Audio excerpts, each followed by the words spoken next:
ആരെങ്കിലും ഒന്ന് സഹായിച്ചെങ്കിൽ +2 ഇംഗ്ലീഷ് ജയിക്കാമായിരുന്നു എന്ന് വിചാരിക്കുന്ന ധാരാളം കുട്ടികളുണ്ട്. അങ്ങനെയുള്ളവർക്ക് വേണ്ടിയാണ് ഞാൻ ഈ വീഡിയോ നൽകുന്നത്. ഇതിൽ പറയുന്ന കാര്യങ്ങൾ എഴുതിയെടുത്ത് പഠിക്കൂ.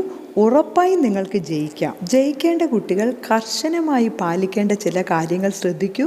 നിർബന്ധമായും നിങ്ങൾ എല്ലാ ക്വസ്റ്റ്യനും ആൻസർ ചെയ്തിരിക്കണം. ഒരു ക്വസ്റ്റ്യൻ പോലും ഒഴിവാക്കരുത്. നല്ല ഹാൻഡ് റൈറ്റിങ്ങിൽ എഴുതണം. മാർജിൻ കറക്റ്റായി സെറ്റ് ചെയ്യണം. ഏറ്റവും നന്നായി അറിയാവുന്ന ക്വസ്റ്റ്യന് ആദ്യം ആൻസർ ചെയ്യണം. വെറുതെ ക്വസ്റ്റ്യൻസ് ആൻസർ പേപ്പറിൽ എഴുതരുത്. ഒരു ക്വസ്റ്റ്യന് നിങ്ങൾ ആൻസർ പേപ്പറിൽ അതുപോലെ എഴുതരുത്. അതുപോലെ തന്നെ മലയാളം ഇംഗ്ലീഷിലും എഴുതി വയ്ക്കരുത്. അത് നിങ്ങളെക്കുറിച്ചൊരു ബാഡ് ഇംപ്രഷൻ വാല്യൂ ചെയ്യുന്ന ടീച്ചറിൽ ഉണ്ടാക്കും. അപ്പോൾ ഇനി സിമ്പിളായി ഓരോ ക്വസ്റ്റ്യനും നമുക്ക് മാർക്ക് വളരെ ഈസിയായി സ്കോർ ചെയ്യുന്നത് എങ്ങനെയെന്ന് നോക്കാം. ഫസ്റ്റ്, ഒരു ലെറ്റർ റൈറ്റിംഗ്. ഫ്രണ്ട്ലി ലെറ്റർ അല്ലെങ്കിൽ ഇമെയിൽ വന്നാൽ ഏത് ലെറ്ററിനും നമുക്ക് എഴുതാൻ സാധിക്കുന്ന കുറേ പോയിന്റ്സ് നിങ്ങൾ പഠിച്ചിട്ട് പോവുക. ശ്രദ്ധിക്കൂ. ഫ്രണ്ട്ലി ലെറ്റർ അല്ലെങ്കിൽ ഒരു ഫ്രണ്ടിനാണ് ഇമെയിൽ എഴുതാൻ ചോദിക്കുന്നതെങ്കിൽ നമ്മൾ ആദ്യം നിങ്ങളുടെ ആൻസർ പേപ്പറിൻ്റെ ഏറ്റവും മുകളിൽ പ്ലേസ്, ഡേറ്റ് വയ്ക്കുക. അതിനുശേഷം ടു അഡ്രസ്സ്. ടു അഡ്രസ്സ് എന്ന് പറഞ്ഞാൽ ആർക്കാണോ ലെറ്റർ എഴുതാൻ ചോദിക്കുന്നത് അയാളുടെ അഡ്രസ്സ്. ഇപ്പോൾ നിങ്ങളുടെ ഫ്രണ്ടിനാണെങ്കിൽ ഒരു ഇമാജിനറി അഡ്രസ്സ് നിങ്ങൾ അവിടെ എഴുതുക. അതിനുശേഷം My dear friend, I received your letter. How are you? I hope you are fine. I hope you are doing well. I am fine here. How is life going? When will we meet again? I have a surprise for you when we meet again. How is the climate there? Here it is very cold. Take care of your health. ഇതിപ്പോൾ friendly letter അല്ലെങ്കിൽ ഫ്രണ്ടിന് email എഴുതാൻ ചോദിച്ചാൽ നിങ്ങൾക്ക് എഴുതാവുന്ന first പാരഗ്രാഫാണ്. Second paragraph ഇങ്ങനെ എഴുതാം. I write this letter to tell you about dash dash dash. ഇവിടെ നമ്മുടെ ക്വസ്റ്റ്യൻ അനുസരിച്ചുള്ള ആൻസർ എന്തെങ്കിലും കുറച്ച് കാര്യങ്ങൾ നമ്മൾ എഴുതണം. Last paragraph, I conclude the letter അല്ലെങ്കിൽ let me conclude this letter. Please write often. Often എന്ന് പറഞ്ഞാൽ ഇടയ്ക്കൊക്കെ എനിക്കൊന്ന് എഴുതുക. Please call me often. I think you have my phone number. We will meet soon. Good bye. അതിനുശേഷം ലാസ്റ്റായി with love, പിന്നെ നിങ്ങളുടെ പേരെഴുതുക. ഓക്കെ.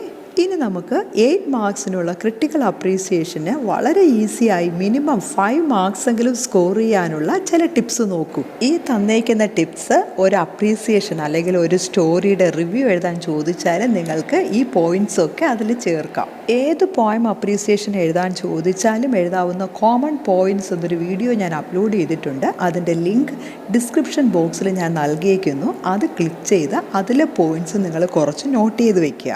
8 മാർക്സിൻ്റെ ക്രിട്ടിക്കൽ അപ്രീസിയേഷൻ്റെ പോയിന്റ്സ് നോക്കൂ. The beautiful poem is written by the famous poet dash.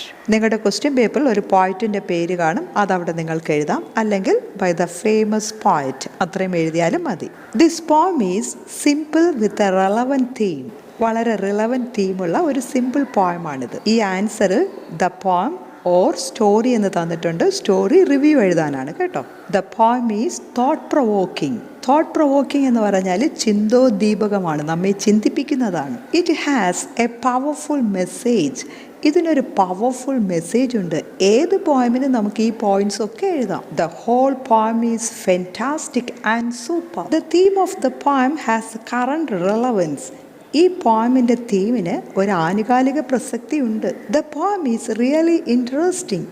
The language is very simple. The poem has close connection with the great poem written by Dash, the great poet.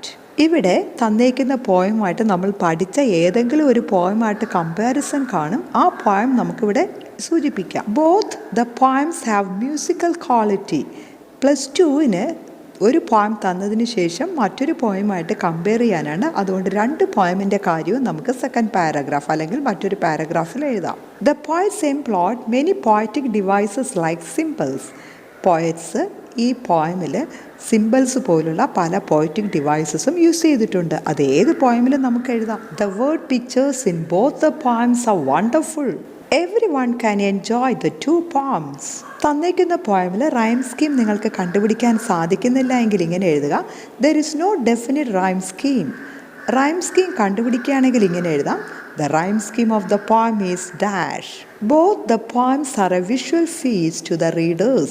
രണ്ട് പോയമും റീഡേഴ്സിനൊരു visual ഫീസ്റ്റാണ്. Visual feast എന്ന് പറഞ്ഞാൽ നമുക്ക് മനോഹരമായി visualise ചെയ്യാമെന്നാണ്. They are a musical treat to the ears. നമ്മുടെ ചെവികൾക്കൊരു മ്യൂസിക്കൽ ട്രീറ്റ് തന്നെയാണ്. The poems showcase the beauty of language in its perfect form. കുറച്ച് പോയിന്റ്സ് കൂടെ നോക്കൂ. It has a good theme. It is very striking. The poet uses many poetic devices. He also uses many images. They make the poem very effective. The theme of the poem has social relevance. We can read the poem from different angles. It is very interesting and meaningful. The poem gives us a good message. ലാസ്റ്റ് പാരഗ്രാഫായി നമുക്ക് use ചെയ്യാവുന്ന ചില points നോക്കൂ. Both the poems convey good message. The poems share many things in common. We can also see striking contrast. Both the poets use figures of speech. They make them effective. The poets view the same issue from different angle. ഈ points എല്ലാം point by points ആയിട്ട് എഴുതാതെ പാരഗ്രാഫായിട്ട് എഴുതുക. വളരെ ഈസിയായി mark score ചെയ്യാവുന്ന 8 മാർക്സിൻ്റെ ഒരു question ആണ് job application letter വിത്ത് resume. ഈ വീഡിയോയിൽ ഞാൻ വളരെ ഡീറ്റെയിൽഡ് ആയിട്ട് ഈ കാര്യങ്ങൾ പറയുന്നുണ്ട്. ഇതിൻ്റെ ലിങ്ക് ഞാൻ ഡിസ്ക്രിപ്ഷൻ ബോക്സിൽ നൽകിയിരിക്കുന്നു. അത് ക്ലിക്ക് ചെയ്ത് ഈ ക്വസ്റ്റ്യൻ ആൻസർ നിങ്ങൾ പഠിച്ചെടുക്കണം. ഈ വീഡിയോയിൽ പറയുന്ന എല്ലാ കാര്യങ്ങളും അതുപോലെ നിങ്ങൾ പഠിക്കേണ്ട, നിങ്ങളാൽ കഴിയുന്ന പോയിന്റ്സ് പഠിക്കുക. ആപ്ലിക്കേഷൻ ലെറ്റർ എഴുതുന്നതിന് 4 മാർക്സ്, റെസ്യൂമേ അല്ലെങ്കിൽ ബയോഡേറ്റ അല്ലെങ്കിൽ CV എഴുതുന്നതിന് 4 മാർക്സ്. ബയോഡേറ്റ ജസ്റ്റ് കുറേ കാര്യങ്ങൾ മനസ്സിലാക്കി വെച്ചാൽ മതി.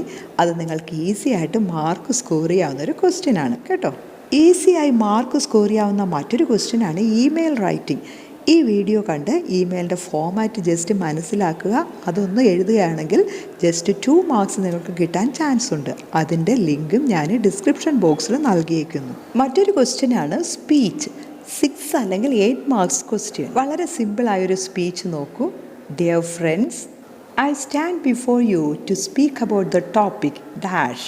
ആ ഡാഷിൽ നിങ്ങൾ ഏത് ടോപ്പിക്കിനെ കുറിച്ചാണോ ക്വസ്റ്റ്യൻ വരുന്നത് ആ ടോപ്പിക് അവിടെ എഴുതുക. I am very happy that I got a chance to talk to U.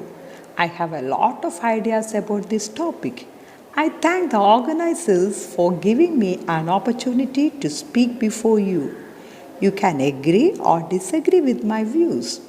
Please be patient to hear my words. ഇങ്ങനെ കുറേ പോയിന്റ്സ് നിങ്ങൾ കാണാതെ പഠിക്കുക. ഏത് സ്പീച്ചിലും നമുക്ക് എഴുതാം.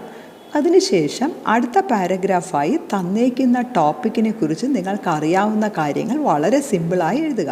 അത് എഴുതുന്നതിനിടയ്ക്ക് ഇങ്ങനെ ചില പോയിന്റ്സ് കൂടെ യൂസ് ചെയ്യാം. I believe so. This is very important. What do you think about this? We should think about all this. I think you have understood what I said. Our world is very strange sometimes. ഇങ്ങനെ കുറേ കാര്യങ്ങൾ എഴുതുക. 8 marks ആണെങ്കിൽ ഒരു 2 page അല്ലെങ്കിൽ 2.5 page നിങ്ങളുടെ answer പേപ്പറിൽ വേണം. അതിനുശേഷം ലാസ്റ്റ് പാരഗ്രാഫായി ഇങ്ങനെ എഴുതാം.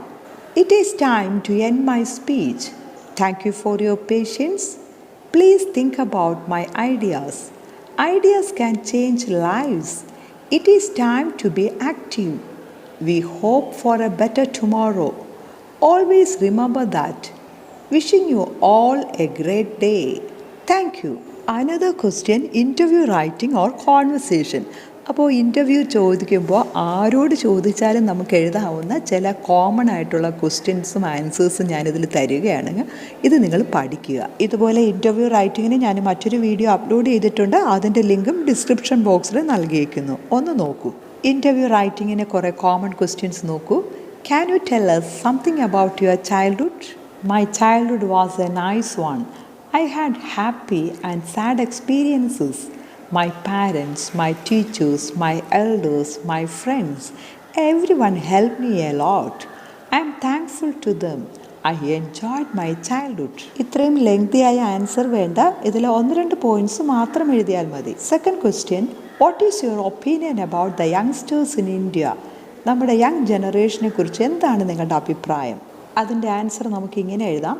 Youngsters in India are capable of doing great things. Some of them are very lazy. They should work hard. India will become a great nation by the help of the youngsters. Third question, what is your message to our readers? I like to wish them all the success in life. Hard work brings success in life, so work hard. Always tell truth. Be a good person to others. Help the poor people. Failure is the stepping stone to success. Don't feel bad about failures. Success will follow. ഇത്രയും answer ഒന്നും വേണ്ട, ചില points മാത്രം എഴുതിയാൽ മതി. Fourth question, who are the role models in your life? I have a lot of role models in my life. All great people are my role models. I want to become a great person like them. അപ്പോൾ ഇൻ്റർവ്യൂവിന് കുറേ common ക്വസ്റ്റ്യൻസും ആൻസേഴ്സും പഠിച്ചു വയ്ക്കുമല്ലോ. Okay, ഏത് character sketch വന്നാലും നമുക്ക് എഴുതാവുന്ന ചില points നോക്കൂ. ആദ്യം നിങ്ങൾ ചെയ്യേണ്ടത് ക്യാരക്ടർ സ്കെച്ചിൻ്റെ പേര് ഹെഡിങ് ആയി കൊടുക്കുക. അതിനുശേഷം പാരഗ്രാഫായി എഴുതി തുടങ്ങുക. Dash is an important character in dash. The story is not complete without dash. ആ ഡാഷിൽ ക്യാരക്ടറിൻ്റെ പേര് എഴുതുക. There are other characters in the story also. Dash determines the flow of the story line. അവിടെ ക്യാരക്ടറിൻ്റെ പേര്, അതായത് കഥാപാത്രത്തിൻ്റെ പേര് എഴുതുക. Dash plays a significant role in this lesson. The behaviour of the character teaches the reader about human life. We can study a lot of things from this character. ഏത് character സ്കെച്ചിനെ കുറിച്ച് നമുക്ക് കോമൺ ആയി എഴുതാൻ പറ്റുന്ന points ആണിത് കേട്ടോ. The writer has created A great character in dash. അവിടെയും ക്യാരക്ടറിൻ്റെ പേര് എഴുതുക. She has many good and some bad qualities. Every human being is like that. ആ ക്യാരക്ടറിനെ കുറിച്ച് നിങ്ങൾക്കറിയാവുന്ന മറ്റു ചില പോയിന്റ്സ് കൂടെ എഴുതുക. ഓക്കെ, അപ്പോൾ ലെസണിൽ അറിയാവുന്ന ഏതെങ്കിലും ചില കാര്യങ്ങളൂടെ ഇവിടെ എഴുതാം. ഏത് ലെറ്റർ ടു ദ എഡിറ്റർ ചോദിച്ചാൽ എഴുതാവുന്ന കോമൺ പോയിന്റ്സ് ഇൻക്ലൂഡ് ചെയ്ത വീഡിയോ ആണിത്. ഇതിൻ്റെ ലിങ്കും ഞാൻ ഡിസ്ക്രിപ്ഷൻ ബോക്സിൽ നൽകിയിരിക്കുന്നു. ഇതിൽ നിന്നും വേണ്ട പോയിന്റ്സ് നിങ്ങളൊന്ന് എഴുതിയെടുത്ത് പഠിക്കണം.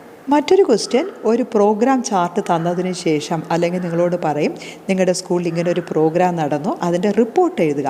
Report of a programme or a seminar. അതിനെഴുതാവുന്ന കോമൺ പോയിൻറ്റ്സ് ഇൻക്ലൂഡ് ചെയ്ത വീഡിയോ ആണിത്. ഇത് നിങ്ങൾ കണ്ട് വളരെ കാര്യമായി ആ ഫോമാറ്റ് ഒന്ന് പഠിച്ചു വയ്ക്കണം. 6 അല്ലെങ്കിൽ 8 മാർക്സിന് ചോദിക്കാവുന്ന മറ്റൊരു ക്വസ്റ്റ്യനാണ് ഒരു ഗ്രാഫ് അല്ലെങ്കിൽ ഒരു പൈ ഡയഗ്രാം തന്നതിന് ശേഷം അതിനെക്കുറിച്ച് ഡീറ്റെയിൽഡ് ആയിട്ട് എഴുതുന്നതിന്. അങ്ങനെയാണെങ്കിൽ അതെന്താണെന്ന് മനസ്സിലാക്കിയതിന് ശേഷം ആദ്യം ഒരു ഹെഡിങ് കൊടുക്കുക. അതിനുശേഷം എഴുതാം this graph is about dash. അവിടെ എന്തിനെക്കുറിച്ചാണെന്ന് അവിടെ എഴുതുക. This graph is A clear representation of the subject. Anyone can easily understand the idea of this graph. Such graphs give us a nice understanding about difficult statistics. ഈ graph ഈ വിഷയത്തെക്കുറിച്ച് നല്ലൊരു അവബോധം നമുക്ക് നൽകുന്നു. Data can be analysed without difficulty through these graphs. ഈ ഗ്രാഫിനെ കുറിച്ച് നമുക്ക് അറിയാവുന്ന മറ്റു കാര്യങ്ങളൊക്കെ നിങ്ങൾക്കിവിടെ എഴുതാം. അതിനുവേണ്ടി നമുക്ക് this graph describes, this graph shows, അങ്ങനെയുള്ള സെൻറ്റൻസൊക്കെ പറഞ്ഞ് സ്റ്റാർട്ട് ചെയ്യുക. ഓക്കെ, ഞാൻ കോമൺ ആയി ചോദിക്കാവുന്ന ചില ക്വസ്റ്റ്യൻസ് നിങ്ങളോട് ഇതിൽ പറഞ്ഞു. ഇതിൽ പറയാത്ത ചോദ്യങ്ങളും എക്സാമിന് വരും. അതിനെല്ലാം നിങ്ങൾക്ക് കഴിയുന്ന തരത്തിൽ ആൻസർ ചെയ്യുക. ഒരു ക്വസ്റ്റ്യൻ പോലും നിങ്ങൾ ഒഴിവാക്കരുത്. എല്ലാ ക്വസ്റ്റ്യനും നിങ്ങൾക്ക് അറിയാവുന്ന തരത്തിൽ ആൻസർ ചെയ്യുക. ഓരോ ക്വസ്റ്റ്യനും 2 മാർക്സ് അല്ലെങ്കിൽ 3 മാർക്സ് വീതം നിങ്ങൾക്ക് കിട്ടട്ടെ. അങ്ങനെ നമുക്ക് മാക്സിമം മാർക്ക് സ്കോർ ചെയ്യാം, വളരെ ഈസിയായി ജയിക്കാം. പിന്നെ നരേഷൻ ചോദിക്കാം, ന്യൂസ് പേപ്പർ റിപ്പോർട്ട് എഴുതാൻ ചോദിക്കാം. വളരെ ഈസിയായ മറ്റൊരു ക്വസ്റ്റ്യനാണ് പ്രൊഫൈൽ റൈറ്റിംഗ്. ആരെക്കുറിച്ചാണോ പ്രൊഫൈൽ എഴുതാൻ ചോദിക്കുന്നത് അയാളുടെ പേര് ഹെഡിങ് ആയി കൊടുക്കുക. പിന്നെ തന്നിരിക്കുന്ന ഹിൻസ് എല്ലാം വളരെ ഡീറ്റെയിൽഡ് ആയിട്ട് എഴുതി ഒരു പാരഗ്രാഫ് അല്ലെങ്കിൽ ഒരു പേജ് എഴുതുക.